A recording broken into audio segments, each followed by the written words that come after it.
Halo pemirsa, Presisi Pagi kembali hadir untuk Anda dan selama 1 jam ke depan kami telah menyiapkan sejumlah informasi terkini.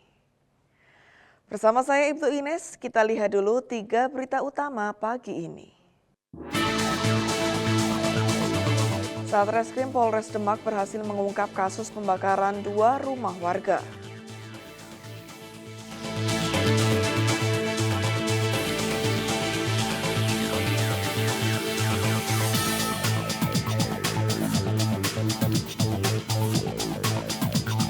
Polres Metro Jakarta Barat kembali menggelar apel razia kejahatan jalanan dan patroli mobile dini hari.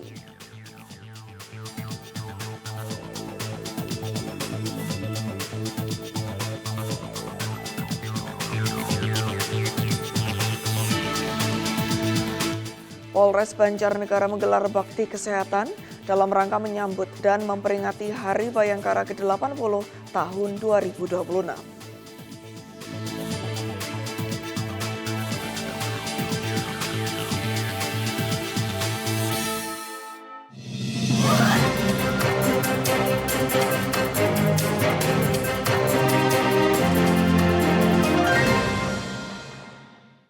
Di informasi pertama pemirsa, Satreskrim Polres Demak berhasil mengungkap kasus pembakaran 2 rumah warga yang terjadi di Kecamatan Karangawen, Kabupaten Demak.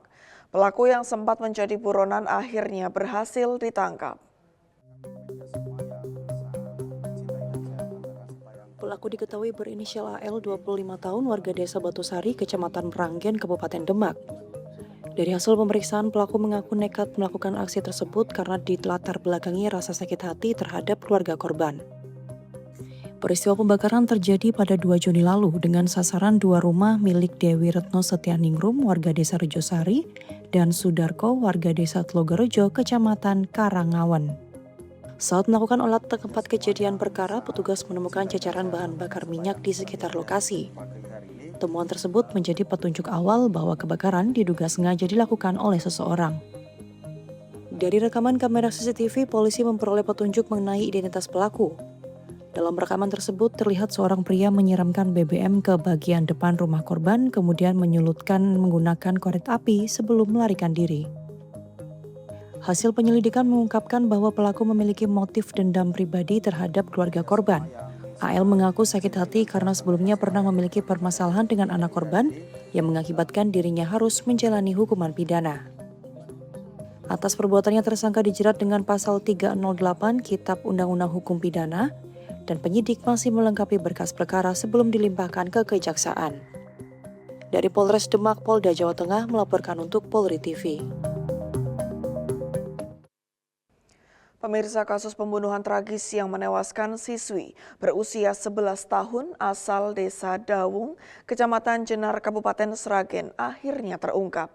Pelaku yang tega menghabisi nyawa korban adalah seorang residivis kasus pembunuhan.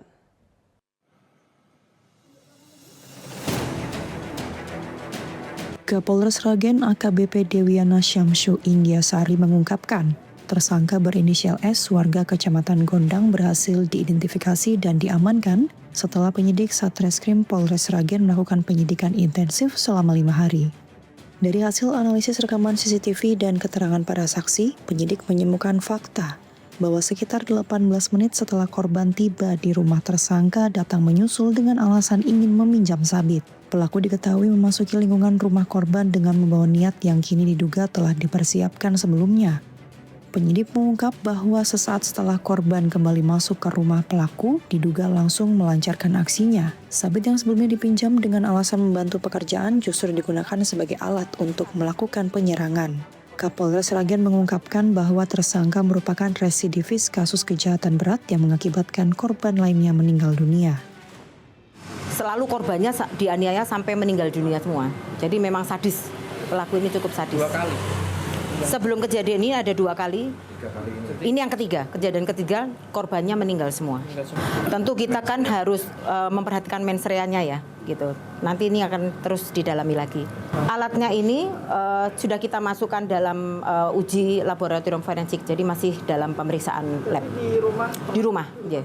Rumah korban. Jadi alat yang digunakan memang adalah sabit arit milik ayahnya korban yang disimpan di rumah. Meminjam itu hanya alasan saja? Alasan saja. Jadi dia menyampaikan kepada korban mau pinjam alat itu, kemudian setelah korban mengambilkan dan diserahkan kepada pelaku, setelah korban duduk di atas kasur untuk persiapan rebahan, oleh pelaku langsung diserang sampai meninggal dunia. Jadi kalau korban ini, pelaku ini kan kebetulan memang kenalan lama dari ayah sambung korban dan memang pernah datang ke lokasi, pernah datang main berkunjung ke rumah korban, sehingga memang mungkin pelaku sudah mempelajari situasi di TKP. Masih kita dalami ya, untuk yang lain-lainnya masih kita investigasi lebih lanjut, termasuk kita menunggu hasil dari uji lab itu, karena itu akan sangat penting untuk membuka tabir ini supaya lebih terang benderang.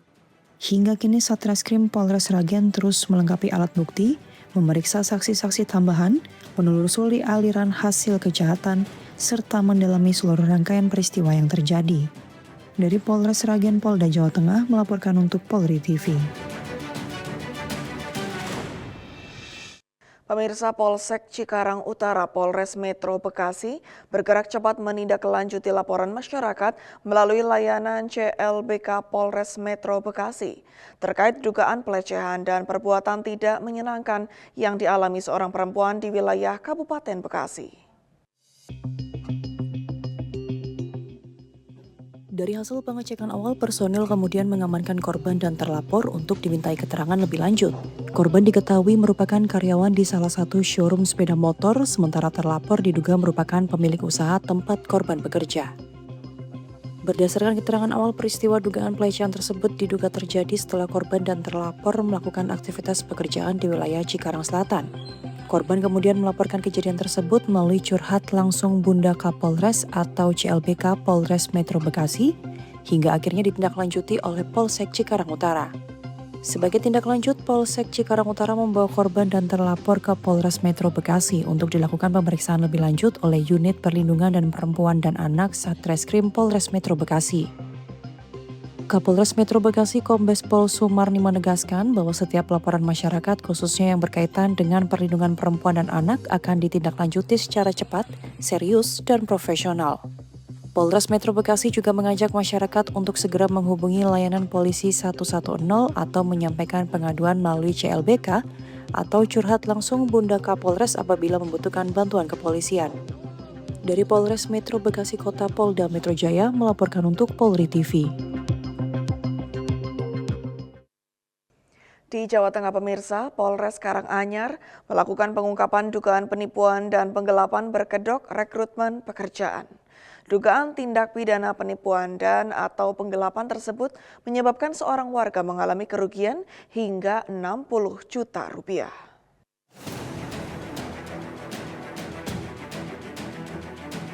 Keinginan untuk memperoleh pekerjaan tetap seringkali menjadi harapan besar bagi banyak orang. Namun, di balik harapan tersebut, masyarakat juga diingatkan untuk tetap waspada terhadap pihak-pihak yang memanfaatkan situasi dengan iming-iming dapat meloloskan seseorang menjadi pegawai melalui jalur tidak resmi. Satuan Reserse Kriminal Polres Karanganyar mengungkap perkara dugaan tindak pidana penipuan dan penggelapan yang menyebabkan seorang warga mengalami kerugian hingga 60 juta rupiah. Kasus tersebut berawal pada Desember 2024 ketika pelapor berinisial TKA 27 tahun mendapat penawaran dari seorang pria berinisial S 45 tahun yang mengaku dapat membantu memasukkan pelapor menjadi karyawan tetap di perusahaan daerah air minum atau PDAM Tirta Lawu, Kabupaten Karanganyar. Atas perbuatannya, terduga pelaku dipersangkakan melanggar pasal 492 Undang-Undang Nomor 1 Tahun 2023 tentang KUHP terkait tindak pidana penipuan dan pasal 486 Undang-Undang Nomor 1 Tahun 2023 tentang KUHP terkait penggelapan dengan ancaman pidana penjara paling lama 4 tahun penjara. Dari Humas Polres Karanganyar, Polda Jawa Tengah melaporkan untuk Polri TV.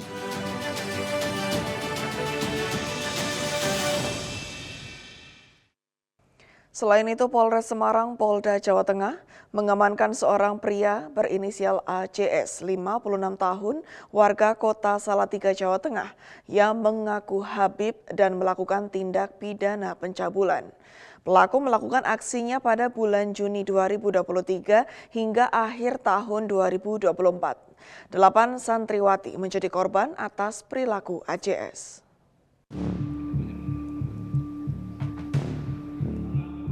Kasus asusila ini disampaikan Kasat Reskrim Polres Semarang, AKP Budia Teja Lelana, dalam konferensi pers di Aula Condrowulan Polres Semarang, Jawa Tengah.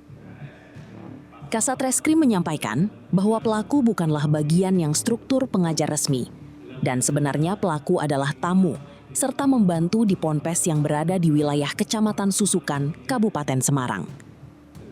Berjalannya waktu, pelaku menetap di lingkungan pondok serta mengaku sebagai ulama atau habib kepada para santri. Agama Islam suku Jawa, pertanyaan dari saudara. Tersangka bukan bagian dari struktur pengajar resmi pesantren tersebut, namun sebagai tamu yang mengurus pondok dengan pengurus yang terdahulu. Kemudian seiring berjalannya waktu menetap di lingkungan pondok dan mengaku sebagai habib dan pengajar. Korban ada 8 dan kami tidak menutup kemungkinan akan bertambah seiring dengan perkembangan ataupun ada yang masih berani menghadirkan diri, masih berani untuk melaporkan. Kami masih terbuka untuk menerima laporan lebih lanjut. Kepada para anak korban yang berusia sekitar 13 hingga 16 tahun, pelaku melancarkan aksinya dengan modus menakut-nakuti korban dengan menyalahgunakan unsur agama kepada para korban. Para korban baru berani melaporkan kejadian yang dialami pada tahun 2025 setelah pelaku diketahui warga sekitar bahwa pelaku bukan seorang habib. Polres Semarang yang menerima laporan langsung melakukan upaya pemanggilan kepada pelaku. Namun pelaku tidak kooperatif, maka dilakukan upaya penjemputan kepada pelaku. Dari Humas Polres Semarang, Polda Jawa Tengah, melaporkan untuk Polri TV. Pemirsa, tetaplah bersama kami, Presisi Pagi akan segera kembali.